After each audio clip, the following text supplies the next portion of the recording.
그러면 우리도 이런 논쟁을 던지고 우리의 미래에 대해서 얘기를 해야 되는 거 아니냐. 그린 뉴딜을 얘기하든 정의로운 전환에 대해서 얘기를 하든 그래서 우리 농업의 미래는 어떻게 할 것인지 얘기를 하든 모든 다양한 이슈들이 사라졌어요. 정말 TV에서 농업 문제를 다루고 기후위기를 이렇게 찬찬히 다루고 이렇게 심각한 핵폐기물에 대해서 찬찬히 다루는 이런 논의들이 사라졌잖아요. 저는 이렇게 크게 변하는 시기일수록 큰 논쟁들을 돌려와서 우리가 앞으로 어떻게 살아갈 것인가에 대한 얘기를 다시 시작해야 된다고 생각을 해요. 그래서 2020년에 맞는 한국의 현재에 대해서 제가 10분 정도 여러분께 말씀을 드리고 질의응답을 받고 진행하도록 하겠습니다. 2020년을 맞이하는 한국의 현재, 여러분 어떻게 살고 계십니까? 어떠신가요? 다들 피곤해 보이세요. 네. 저도 많이 피곤합니다. 왜 이렇게 너무 고단해요, 사는 게. 왜 이렇게 피곤해 쩔고 고단하게 살아야 될까요? 저도 이렇게 에너지 기후 쪽으로 활동하는 활동가들을 만날 때마다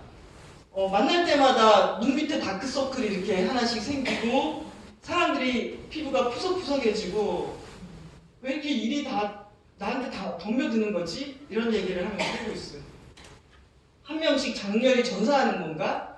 정말 지속 가능하지 않은데 같이 할 사람들을 많이 만들어내야 되는데 그렇게 품을 만들기 위해서도 엄청 공력을 또 들여야 되잖아요. 그쵸? 2000년 대비 온실가스 배출 추세입니다. 영국은 35% 줄였습니다. 2000년 대비. 미국 우리가 그렇게 욕을 하지만 11% 줄였습니다. 후쿠시마 사고 났던 일본도 6%를 줄였기 때문에 기후위기 막으려면 핵발전소 건설해야 된다라는 얘기 해서는 안 된다고 생각합니다.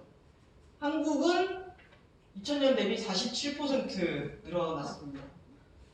우리나라 기후변화 대응 지수 57개국 중에 54위입니다. 이게 그냥 찍는 게 아니라 여기 보면은 온실가스 배출량, 재생가능 에너지 비중, 에너지 소비량, 기후 정책. 우리나라 기후 정책만 상위에 올라가 있고 나머지 바닥입니다. 근데 기후 정책이라 하면 이제 그럴싸한 정책은 있으나 실행하지 않는 거라고 하면은 그것도 저는 좋은 점수 못 준다고 생각합니다. 우리 뒤에 이란과 미국과 사우디아라비아가 있습니다. 온실가스 배출량 7억 톤을 넘어서 증가하고 있습니다. 배출원 기준으로 보면은 산업, 건물, 수송 순으로 많이 배출하고 있고요. 우리의 파리 협정의 목표는 536으로 만드는 겁니다. 5억 3,600만 톤으로 줄여야 됩니다. 그러려면은 이렇게 내려가야 되는데 현재 이거는 요 파란 선이 뭐냐면은 우리가 아무 노력하지 않았을 때 배출하게 되는 경로입니다. 근데 지금 우리는 7억 톤을 넘어섰거든요. 최고치 또 찍었는데 이 얘기는 아무 노력하지 않는 경로 속에 우리가 지금 있는 거예요. 그래서 이 상황이면은 536으로 가기 어렵겠다라는 거고요. 이렇게 숫자는 많이 만들어 놓습니다. 숫자는 많이 만들어 놓는데 우리나라 배출량의 아주 중요한 부분을 차지하는 게 산업과 발전 부분이에요. 누가 관리 감독합니까? 산업부가 관리 감독하죠. 그 다음이 수송하고 교통. 교통과 건물, 국토교통부. 그 다음이 농림. 그런데 이 총괄은 환경부. 환경부가 총괄하지만 이 감축 목표를 산업부도 내가 꼭 지켜야 되는 목표. 국토부도 내가 꼭 지켜야 되는 목표라고 생각하지 않는 것 같아요. 그래서 우리는 이명박 대통령 때, 박근혜 대통령 때, 또 문재인 대통령 때 매년 감축 목표를 담은 계획들은 세웁니다. 근데 그 계획이 지켜지고 있지는 않아요. 이거야말로 장기 목표이고 4대의 성적표가 안 나오는 거기 때문에 매번 어떻게 뒤로 넘기는 과제 중에 대표적인 게 기후변화 이슈, 온실가스 감축 이슈라고 생각합니다. 이 지도가 지금 한국의 상황을 한눈에 전력 분야에서 보여주는 지도인데요. 보면은 동해안 라인에 핵발전소, 그리고 충남에 53%의 발전량이 몰려있고 서울 경기가 전체 전력의 31%를 쓰고 있죠. 기후위기 그렇게 심각하다고 하면서 고성, 강릉, 삼척에 7기가 정도의 석탄 발전소를 또 짓고 있습니다. 이렇게 되면 오래된 낡은 석탄 발전소를 뺀다 하더라도 온실가스 배출량은 계속 늘어날 수밖에 없는 상황인 거죠. 그래서 안 맞는 겁니다. 뭔가 안 맞고, 거기에 플러스해서 이 빨간색 선들은 앞으로 건설되게 될 이 송전탑을 보여주는 거고요. 여기에 표시하지 않았지만 이 해결용 핵폐기물, 잘못 표현했다. 지금 딱 느껴지네요. 핵폐기물 어떻게 처리할 것이냐, 그리고 재생 가능 에너지 입지 갈등이 곳곳에서 또 막 일어나고 있습니다. 그래서 이게 우리 국토에서 벌어지고 있는 일입니다. 그런데 현실은 제가 지난해 기후에너지 강의할 때 가장 많은 질문을 받은 게 태양광 발전기가 늘어나고 있는데 태양광 폐기물을 어떻게 처리할 것이냐라는 질문을 제일 많이 받았습니다. 그때 이 그림들을 보여드리면서 전체 맥락 속에서 봤으면 좋겠다. 태양광 폐기물은 정말 아무것도 아니게 처리할 수 있다. 우리가 이 태양광 폐기물은 보시기에 간단하지 않냐. 고철 재활용하시거나, 심지어 충북에 지금 태양광 재활용 센터 같은 것들도 만들고 있거든요. 근데 왜 우리는 그거보다 정말 10만 년을 보관해야 되는 핵폐기물에 대해서 질문하지 않으면서 태양광 폐기물에 대해서 두려워하고 걱정하게 만들었을까? 전체 맥락에서 지금 많이 꼬여있다라는 것들을 저는 보여주는 거라고 생각합니다. 우리는 이게 현재 우리를 지탱하는 전력 중 에너지원들의 비중입니다. 석탄 41, 핵발전 26, 신재생 8.1. 근데 여기 신재생 8.1에는 실제 태양광 풍력보다는 폐기물이라든지 구생가스 같은 것들이 많이 들어가 있어서 매우 부풀려진 수치입니다. 거기에 LNG 22.4 이렇게 돼 있는데요. 보면 우리는 오랫동안 이 시스템을 방치해온 결과 핵발전도 석탄발전소도 둘 다 비중이 매우 높습니다. 둘 다 줄여야 되는 상황에 있고요. 그런 상황 속에서 전기요금이라는 딜레마가 있습니다. 결국 비중을 줄이는 것도 중요하지만 이런 비중이 줄어들려면 에너지 소비 총량이 줄어야 됩니다. 소비 총량이 줄어들기 위해서는 캠페인 정도가 아니라 요금에 관한 신호가 가야 됩니다. 근데 우리나라에서는 전기요금을 건드리면은 정치적으로 엄청난 비판과 타격을 받는다라고 생각하고 전기요금을 못 건드립니다. 이거는 정치의 영역으로 돼버렸습니다. 요금이. 그리고 노후핵발전소의 안전에 대한 문제, 한계에 도달한 핵폐기물, 현실은 태양광 폐기물에 대한 우려, 그리고 기존 시스템의 관성, 탈원전 논쟁 엄청나게 붙었잖아요.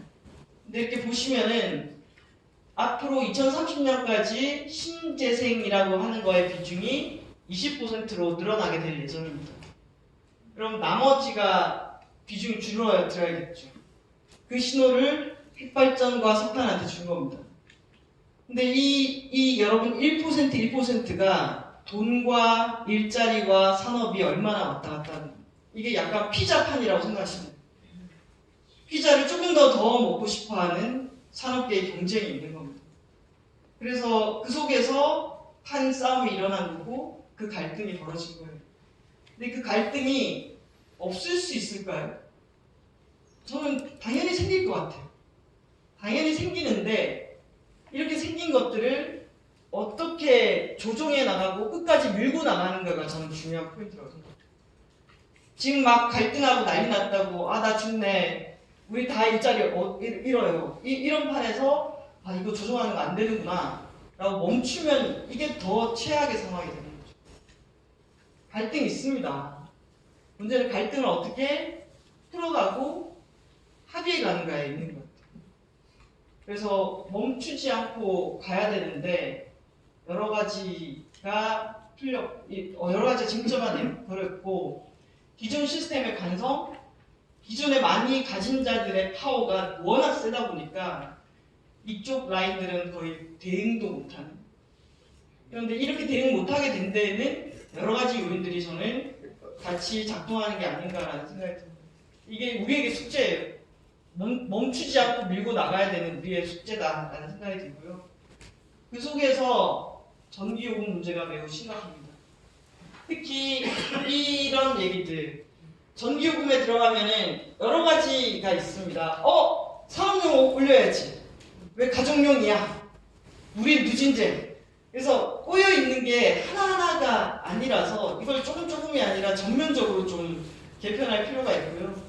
이게 전기요금이 어떤 상황들을 만들어내냐면은 상대적으로 전기요금가 싸다 보니까 전기화 현상이라고 있습니다. 전력화 현상. 많은 에너지 사용의 방식들이 전기로 바뀌는 겁니다. 특히 산업 부분 제조업 놀라운데요. 우리가 제조업은 열을 또 많이 쓰잖아요. 이 열을 많이 쓸 때는 그 열원으로서 에너지원을 직접 태우는 게 낫지 한번 태워서 만든 전기를 가지고 열로 쓰는 건 너무나 비효율적입니다. 그런데 우리나라 제조업 에너지 원별 소비량 기준을 보면은 2004년도에 33%가 49% 가까이 치고 올라옵니다. 이런 것들.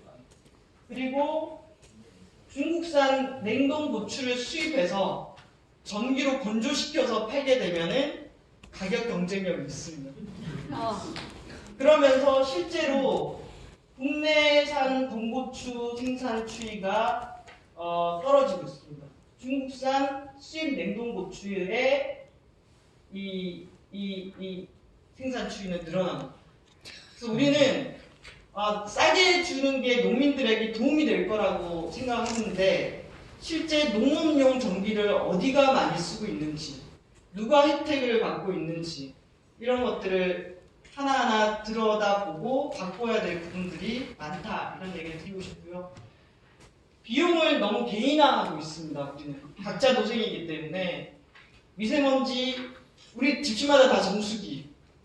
그러니까 물이 강을 깨끗하게 지켰어야 되는데 강을 깨끗하게 지키지 못하고는 할 때도 약품 많이 집어넣고 못 믿어서 집집마다. 미세먼지도 각자의 충전기와 각자의 병원비와 각자의 마스크로 그게 아니라 원인을 줄여야 되는 거잖아요. 그래서 이런 것들. 그다음 재생가능 에너지 관련해서는 덴마크가 발전량의 절반이 태양광과 풍력입니다. 이게 1980년대 덴마크의 발전 설비 현황입니다. 중앙 집중적인 시스템이죠. 그래서 보면 우리나라랑 마찬가지로 여기에 있는 사람들은 발전 설비가 어디에 있는지도 모르고 전기를 씁니다. 지금 우리가 대부분 그렇죠. 서울 사람들 대부분 그렇게 살 겁니다. 도시 사람들도 그렇고. 근데 80년대부터 꾸준히 분산 에너지 시스템을 만들어 왔습니다. 그 결과 이게 분산화된 시스템입니다. 이건 국토의 풍광이 바뀌는 겁니다. 에너지 큰 핵발전과 석탄을 받아들이지 않는다면 내가 사는 지역에서 생산의 일부씩을 담당을 해야 되는 겁니다. 그럼 내가 사는 지역에 풍력 발전기가 들어오고 태양광이 들어오고 소형 열병합 발전기가 들어오고 필요할 때는 가스 발전기도 들어오는 겁니다.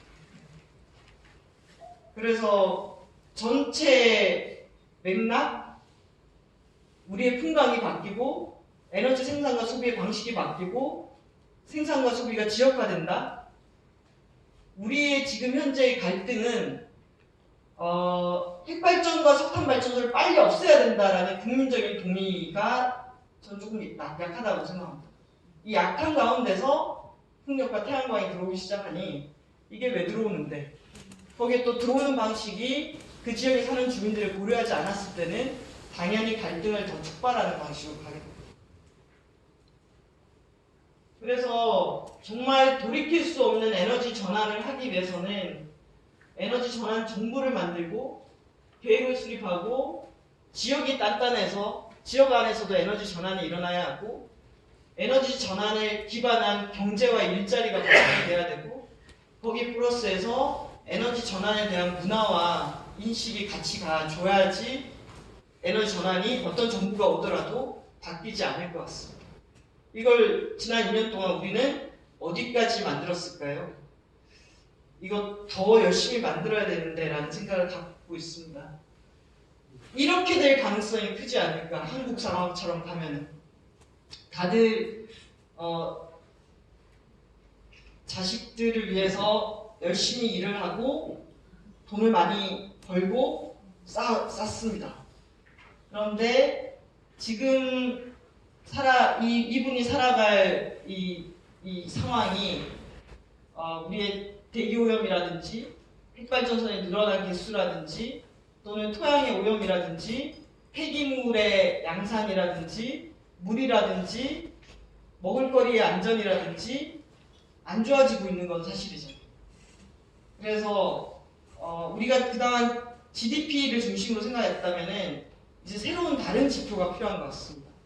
저는 그게 한국이 줄여야 될 온실가스 감축량을 중심으로 지표를 바꿔야 된다고 생각합니다. 말도 안 된다고 얘기를 하겠지만 남아있는 우리가 배출할 수 있는 온실가스 배출 한도를 정하고 그것을 달성했느냐 못했느냐가 우리나라 뉴스에 우리 남아있는 온실가스보다 훨씬 더 많이 배출했습니다.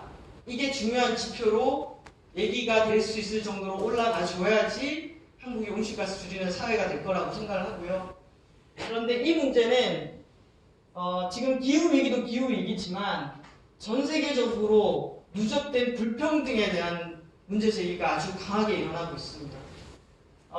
국자들은 노란조끼가 프랑스에서 온실가스를 줄이기 위해서 유류세라든지 이런 것들을 강화하면서 이제 이 노동자들이 들고 일어났다. 기후변화에 대한 규제를 하면 안 된다라는 걸로 해석하지만 오히려 이분들은 우리가 기름을 얘기하는 게 아니라 평등을 얘기한다.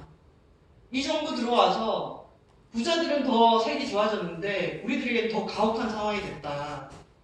이걸 돌려놔라 라는 이런 메시지들로 얘기를 하고 있거든요. 그래서 우리가 이 두 가지 문제 또 기후위기를 대응하기 위해서 어쩔 수 없이 규제라든지 요금 정책이라든지 이런 것들을 쓸 수밖에 없는데 이런 것들이 빈부의 차이를 더 강화시키고 오히려 더 가난한 사람들에게 그 부담을 더 지운다면 이 정책이 갈 수 있을까요? 저는 없을 거라고 생각이 듭니다. 그래서 우리가 지금은 이 복잡한 세계에 복잡한 사고를 좀 더 해야 될 것 같아요. 뭔가 목적, 온실가스를 줄이기 위해서 왼쪽에서는 그래서 빈부의 차이에는 어떤 영향을 미칠까? 이 사람들에게는 어떤 대책을 같이 세워줄까? 어떻게 해야지 이 문제를 두 가지를 같이 풀 수 있을까? 우리가 솔직히 한 가지 문제 푸는 것도 어려운데 두 가지 푸는 거 어렵긴 하잖아요. 그런데 그만큼 문제가 복합적으로 됐다라는 얘기를 드리고 싶고 그래서 저는 탄소 예산 중요하고 큰 판을 뒤집어야 된다라고 이건 그냥 저의 생각입니다.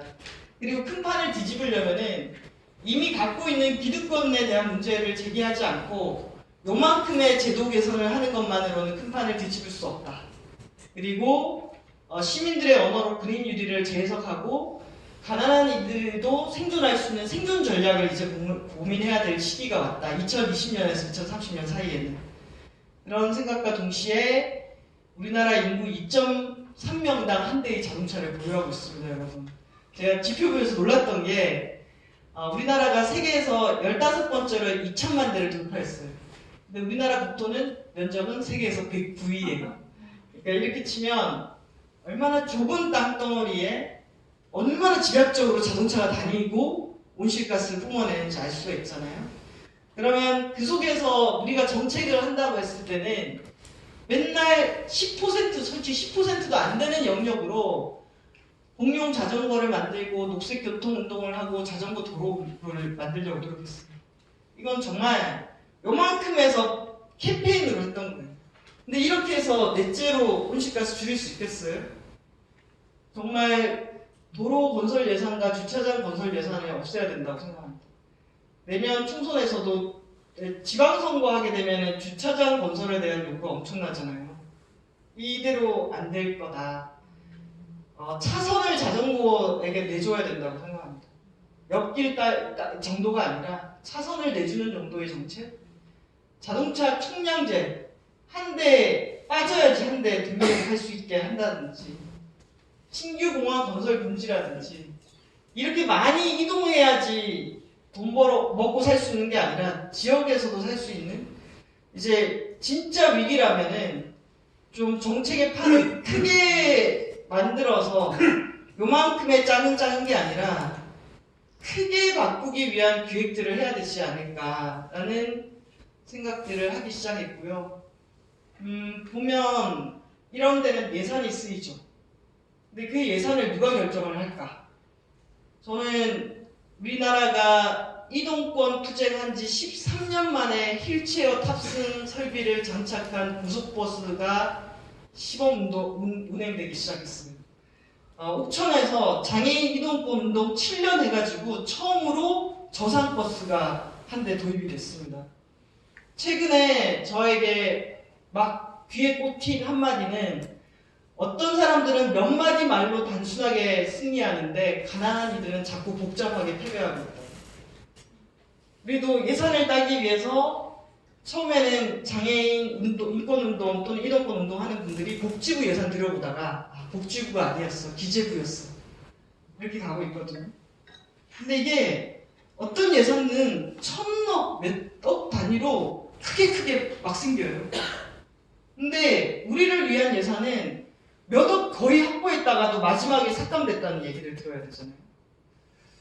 이제 뭔가 일이 집중적으로 되게 하려면은 돈과 예산이 어디에 쓰이는지에 대한 방향을 크게 바꿔야 될 때가 아닌가.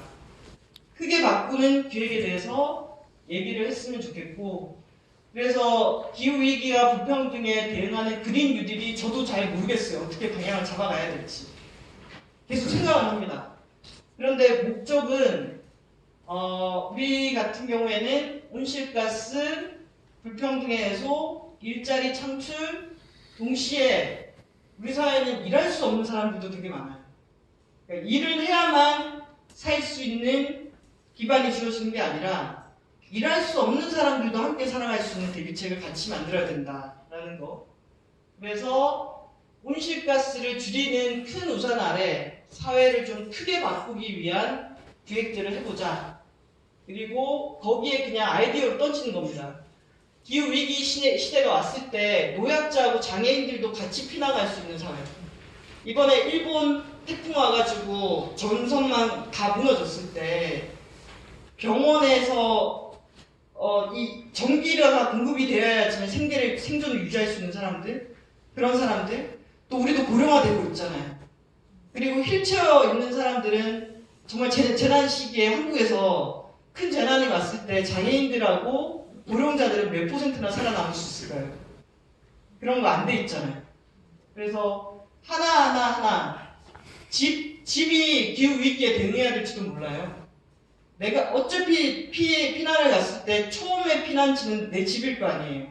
그럼 내 집이 폭염과 한파에 견딜 수 있는 집인지 하나하나 바꿔나갈 때 것들이 많고, 큰 도로를 닦고 공항을 뚫고 이게 아니라 예산의 물기를 바꿔야 된다. 바꾸도록 했으면 좋겠다라는 얘기를 드리고 싶어요. 이게 스페인에서 저는 2020년까지가 하나의 중요한 모멘텀이라고 생각합니다. 12월에 스페인에서 기후변화 회의가 열리고요. 내년 후쿠시마와 도쿄올림픽이 중요한 이유는 왜 중요한지 아실 겁니다. 그리고 4월에 한국 총선이 있습니다. 11월에 영국에서 캅이 열리는데 바로 일주일 전에 미국 대선이 있습니다. 미국 대선에서 트럼프가 당선되느냐, 민주당이 당선되느냐. 트럼프가 당선됐을 때, 민주당이 당선됐을 때 저는 둘 다 내년 11월을 중심으로 기후위기에 대한 세계의 대응체제는 한 단계 점프할 거라고 생각합니다. 왜냐하면 트럼프가 되면 나머지 세계가 단결하게 될 겁니다. 그리고 나머지 세계는 국가만이 아니라 툰베리를 포함한 청소년들도 결기를 가지고 대응하게 될 겁니다. 그러면 온실가스를 줄이지 않는 행위에 대해서 어떻게 규제할 것인가에 대한 논의가 훨씬 더 강하게 급물살을 타게 될 거고요. 민주당이 당선되는 거는 이미 온실가스 감축이 줄여야 될 이후에 미국까지 가세를 하는 겁니다. 한국처럼 온실가스 감축에 대해서 아무런 준비 없이 있다가는 저는 타격이 클 것이다 라고 생각을 합니다. 그래서 우리 안에서도 의지와 준비 체계를 높이는 작업을 해야 되고, 그 작업 안에는 청소년들이 준비하고 있는 기후소송, 그리고 한국의 기후위기 대응 행동, 그리고 그에 대한 대안으로서 기후와 불평등 문제를 같이 대안으로 내세울 수 있는 그린 뉴딜에 대한 기획들, 이런 것들이 차근차근 많이 준비되어야 된다라고 생각을 하고요. 이건 그냥 제가 그려보는 정책 설계입니다. 그렇게 하기 위해서 예를 들면은 법과 정부 조직과 독립적인 검증 기관을 만들고 모든 부처 사업에 탄소 예산과 회계 시스템을 도입하고 정부 예산의 25%를 투입한다. 구상을 해보는 겁니다. 그냥 막 던져보는 겁니다. 이런 얘기들, 그리고 다른 나라들은 이걸 지키기 위해서 정부 체계를 어떻게 만들었지? 우리 체계로 할 수 있어? 이런 그림들을 막 그려보는 거고요. 일자리, 만약에 다른 일자리로 넘어가야 된다면은 우리는 뭐 해야 될까? 그리고 그걸 하는 데 있어서 규제 없이 가능할까? 그럼 사람들은 어떻게 키우지? 사람들은 어떻게 준비시키지? 이런 것들. 그리고 인프라를 어떻게 재구축해야 될까? 쓰레기 폐기물 처분 시스템 이렇게 해도 되는 걸까? 인프라를 안전하게 만들려면 어느 정도 예산이 투입돼야 되고, 인프라 만드는 김에 장애인들에게도 안전하게 만들 수 있는 예산을 추가로 투입하는 것도 반드시 필요하다. 이런 구상들. 그리고 결국은 지역 먹을거리, 지역 에너지, 지역 시스템이 될 수밖에 없다. 생각보다 이동에 되는 에너지를 확 줄이기 위해서 지금은 100원이라도 싸면은 막 수출하고 수입하고 난리가 나잖아요. 물자의 이동이 줄어들게 될 거예요. 그럼 우리가 이전에는 글로벌, 무역 이런 것들이 중요시되던 사회에서 다시 지역이 중요시되는 사회로 오지 않을까. 그러면 이런 모델들이 필요하지 않을까. 이런 구상들을 하고 있습니다. 도시에서도 그린 뉴딜 정책들을 하고 있고요. 실제로 온실가스를 줄이고 있는 대도시들도 나오고 있고, 샌프란시스코는 이미 전체 전력의 59%를 재생 가능 에너지에서 얻고 있습니다. 그리고 2030년까지 20%가 목표입니다. 각각의 도시들이 지금 태국에서도 비닐봉지 금지 법안에 대해서 얘기하고 있습니다. 정말 논의해야 될 것들이 많습니다. 폐기물 목까지 차올랐습니다. 이대로 그냥 막 찍어내서는 안 되는 거죠. 그래서 이런 내용들을 만들어야 하고, 네, 너무 많군요, 내용이. 이거는 이제 울산인데요. 울산. 네, 울산. 저희가 지난 민선 7기에 출마하는 후보자들을 대상으로 에너지 전환 정책 해주세요 라고 질의서를 보냈고, 거기에 이렇게 파란색은 하겠다라고 하신 분하고 없는 분. 그런데 공약에는 있었어요. 공약에는 들어가 있었고, 실제로 되시고 난 다음에 울산은 부유식 해상풍력 발전 1기가와트가 정책 목표로 잡혀 있네요. 저는 광역도 중요하지만 기초의 전환 운동이 되게 중요하다고 생각합니다. 그리고 지금 에너지 정책 전환을 위한 지방정부 협의회가 만들어져서 여러 정책들을 논의하고 있는데요. 여기가 이렇게 회원 가입된 지자체, 우리나라 226개의 지자체가 있습니다. 그 중에 서쪽 라인은 좀 살아 있습니다. 이쪽 라인으로 간곡히 원하고 있습니다. 지금 경상북도 봉화군 들어가 있고요. 경남 고성군 이렇게 들어가 있습니다.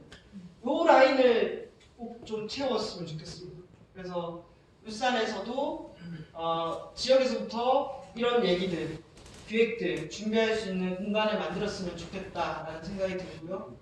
그리고 그걸 만들기 위해서는 지역의 에너지 관련한 전문 기관 같은 것들이 만들어져서 허브 같은 곳이 있어야지 거기서 작동할 수가 있습니다. 네.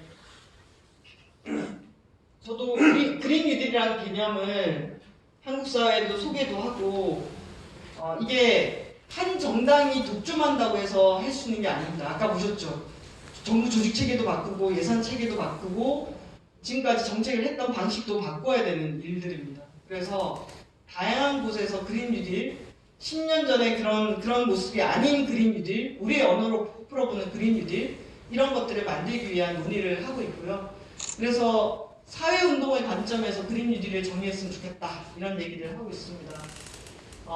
데모도 열심히 해야 되고요. 우리의 미래를 어떻게 만들어갈 것인가에 우리의 언어로 설계하는 일도 해야 되고요. 또 탈핵운동도 같이 여러 가지를 열심히 해야 되는 시기인 것 같습니다. 내년 총선과 대선에서 큰 물질기를 바꾸는 그린 뉴딜에 대해서 의제화를 하기 위한 작업들을 하고 있습니다.